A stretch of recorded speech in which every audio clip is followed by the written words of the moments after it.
Hi Mark, my name is Bella. My student number is S0441017. Jimmy Carter. Why I believe the mistreatment of women is the #1 human rights abuse. I'm a freshman at NCUE. As a matter of fact, I was trying to think about my career since I left the White House. And the best example I have is a cartoon in the New Yorker a couple of years ago. This little boy is looking up at his father and he says, "Daddy, when I grow up, I want to be a former president." Laughter. Well, I have had a great blessing as a former president because I have had an access that very few other people in the world have ever had to get to know so many people around this whole universe. Not only am I familiar with the 50 states in the United States, but also my wife and I have visited more than 145 countries in the world. And the Carter Center has had full-time programs in 18 nations on Earth. And a lot of times, when we go into a country, we not only meet the king or the president, but we also meet the villagers who live in the most remote areas of Africa. So our overall commitment at the Carter Center is to promote human rights and knowing the world as I do. I can tell you without any equivocation that the #1 abuse of human rights on earth is, strangely, not addressed quite often, is the abuse of women and girls. Applause. There are a couple of reasons for this that I will mention to begin with. First of all is the misinterpretation of religious scripture, Holy Scripture in the Bible, Old Testament, New Testament, Quran, and so forth. And these have been misinterpreted by men who are now in the excellent position in the synagogues and the church and in the mosques. And they interpret these roles to make sure that women are ordinarily relegated to a secondary position compared to men in the eyes of God. This is a very serious problem. It's ordinarily not addressed. A number of years ago, in the year 2000, I had been a Southern Baptist for 70 years. I tell you, I still teach Sunday school every Sunday. I will be teaching this Sunday as well. But the Southern Baptist Convention in the year 2000 decided that women should play a secondary position, a subservient position to men.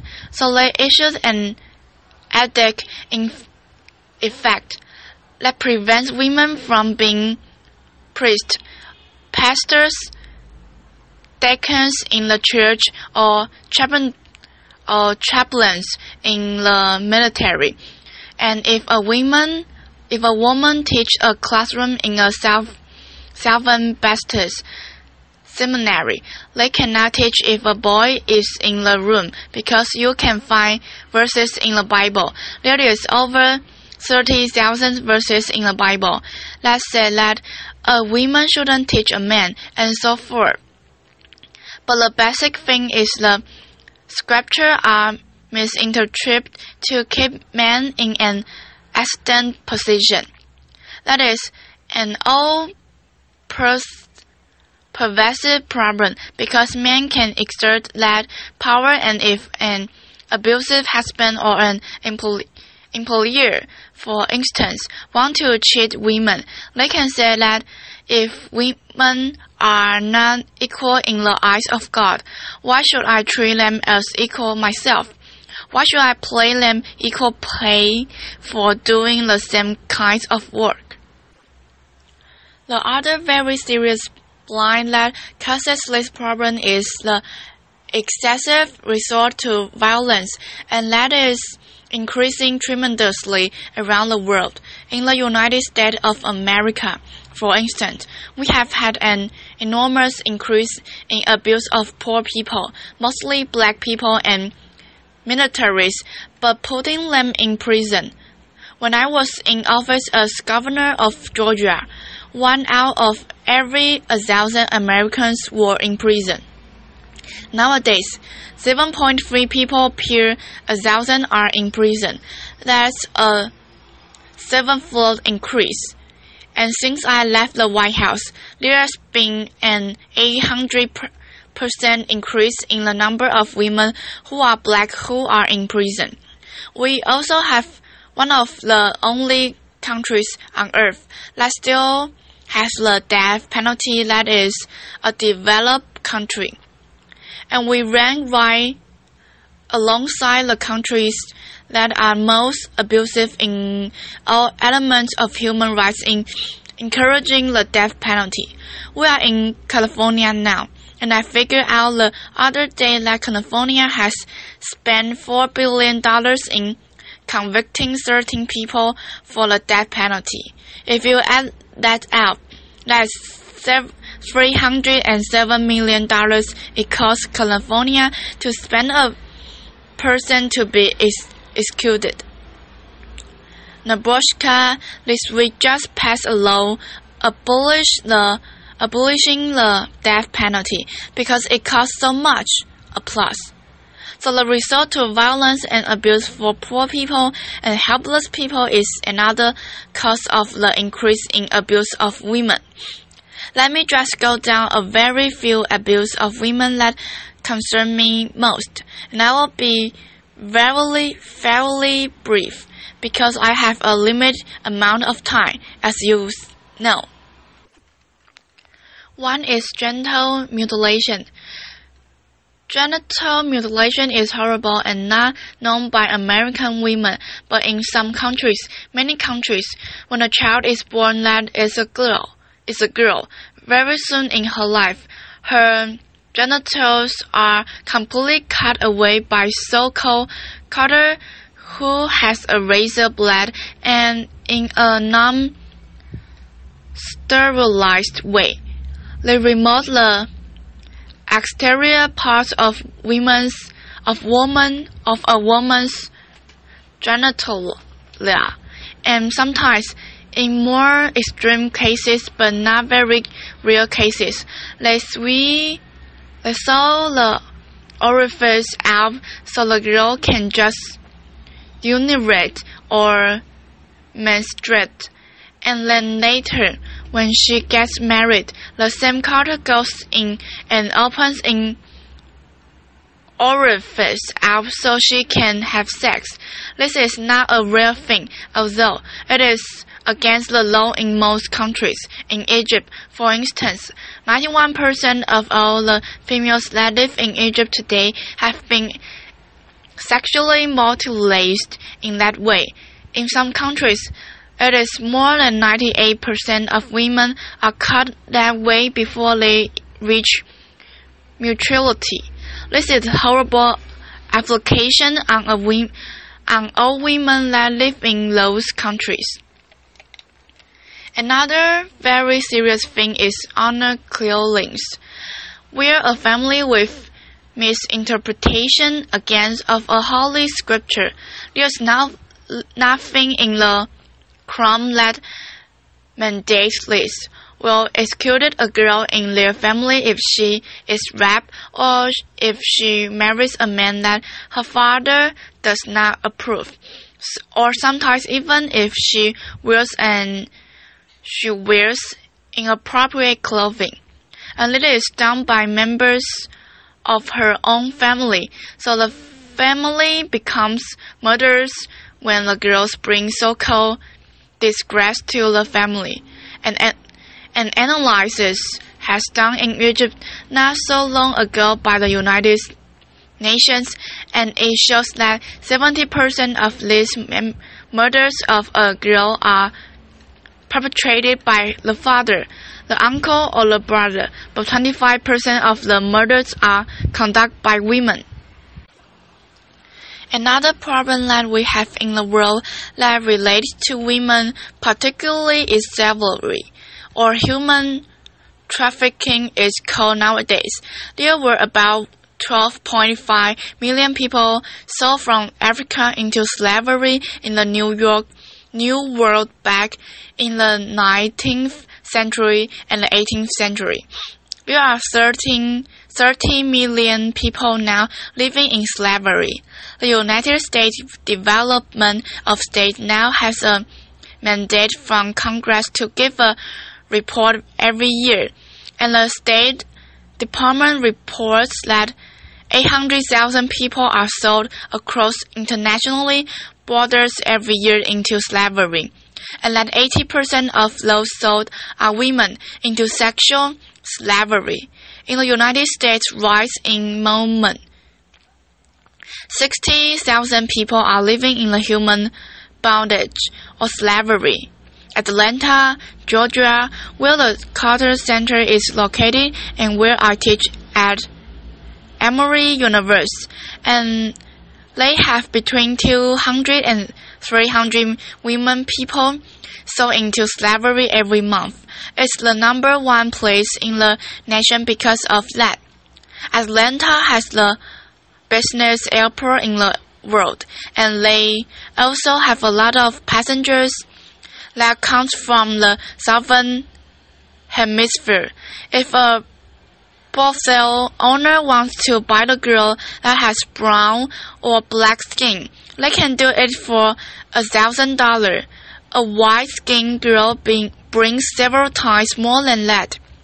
And the average brothel owner in Atlanta and in the United States now can earn about $35,000 per slave. The sex trade in Atlanta, Georgia, exceeded the total drug trade in Atlanta, Georgia. So this is another very serious problem. And the basic problem is prostitution, because there is not a whorehouse in America that's not known by the local officials. The local policeman or the chief of police or the mayor and so forth. And this leads to one of the worst problems, and this is that women are bought increasingly and put into sexual slavery in all countries in the world. Sweden has got a good approach to it. About 15 to 20 years ago, Sweden decided to change the law, and women are no longer prosecuted if they are in sexual slavery, but the brothel owners and the pimps and the male customers are prosecuted. And applause. Prostitution has gone down. In the United States, we take just the opposite position. For every male arrested for illegal sex trade, 25 women are arrested in the United States of America, Canada, Ireland. I have already said Sweden. France and other countries are moving now toward the so-called Swedish model. It is another thing that can be done. We have two great institutions in this country that all of us admire: our military and our great university system. In the military, we are now analyzing how many sexual assaults take place. The last report I got, there were 26,000 sexual assaults that took place in the military. 26,000. Only 3,000, not much more than 1%, are actually prosecuted, and the reason is that the commanding officer of any organization, asleep like my submarine or battalion in the army or company in the Marines, and the commanding officer has the right under law to decide whether to prosecute a rapist or not. And of course, the last thing they want is for anybody to know that under their command, sexual assaults are taking place, so they do not do it. The law needs to be changed. About 1 out of 4 girls who enter American universities will be sexually assaulted before she graduates, and it is now getting a lot of publicity, partially because of my book, but other things. And so 98 universities in America are now condemned by the Department of Education under the Title IX because the officials of the university are not taking care of the women to protect them from sexual assault.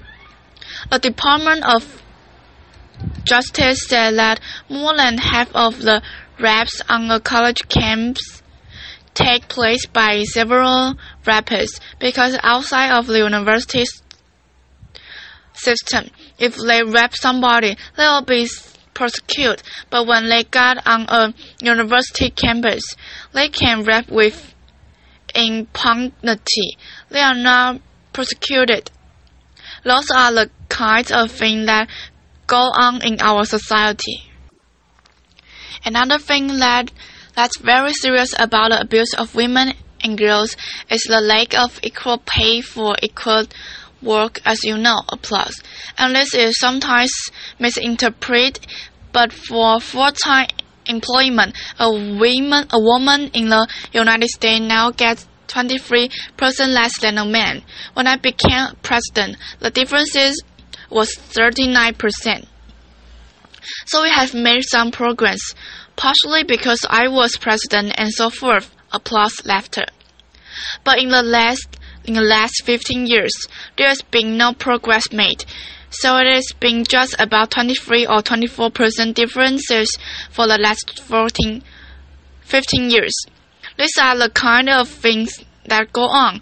If you take the Fortune 500 companies, 23 of them have women CEOs out of 500 and those CEOs. I need not tell you, make less on an average than the other CEOs. Well, that's what goes on in our country. Another problem with the United States is we are the most warlike nation on earth. We have been to war with about 25 different countries since the Second World War. Sometimes we have had soldiers on the ground fighting. There are times we have been flying overhead dropping bombs on people. Other times, of course, now we have drowned that attract people and so forth. We have been at war with 25 different countries or more since the Second World War. There was 4 years. I wouldn't say which one, where we don't applause. We didn't drop a bomb. We didn't launch a missile. We didn't fire a bullet.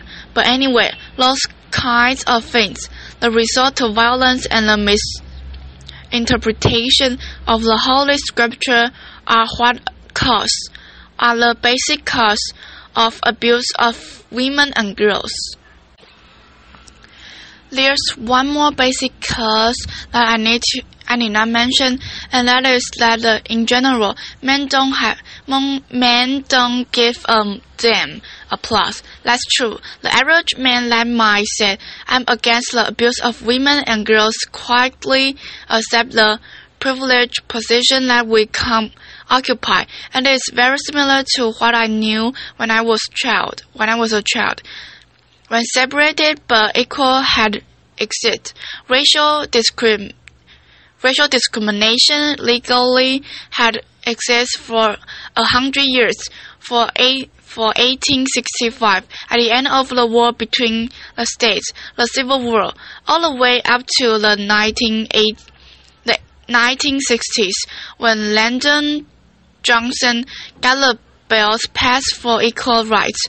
But during that time, there were many white people that didn't think that racial discrimination was okay, but they stayed quiet because they enjoy the privilege of better jobs, unique access to jury duty, better schools, and everything else. And that's the same thing that exists today because the average man really doesn't care. Even though saying, I'm against I'm against discrimination against girls and women. They are enjoying a privileged position. And it's very difficult to get the majority of men who control the university system, the majority of men that control the military system, the majority of men that control the governments of the world, and the majority of men that control the great religions. So what is the basic thing that we need to do today? I would say the best thing that we could do today is for the women in the powerful nations like this one, and where you come from, Europe and so forth, who have influence and who have freedom to speak and to act. Need to take the responsibility on yourselves to be more forceful in demanding an end to racial discrimination against girls and women all over the world. The average woman in Egypt doesn't have much to say about her daughters getting genetically mutilated and so forth. I didn't even go down to detail about that, but I hope that out of this conference that every woman here will get your husbands to realize that this abuse on the college campus and the military and so forth and in the future job market need to protect your daughters and your granddaughters. I have 12 grandchildren, 4 children, and 10 great-grandchildren, and I think often about them and about the plight that they will face in America, not only if they live in Egypt or a foreign country, in having equal rights, and I hope that all of you will join me in being a champion for women and girls around the world and protect their human rights. Thank you very much. Applause. It's all about my recording. Thank you.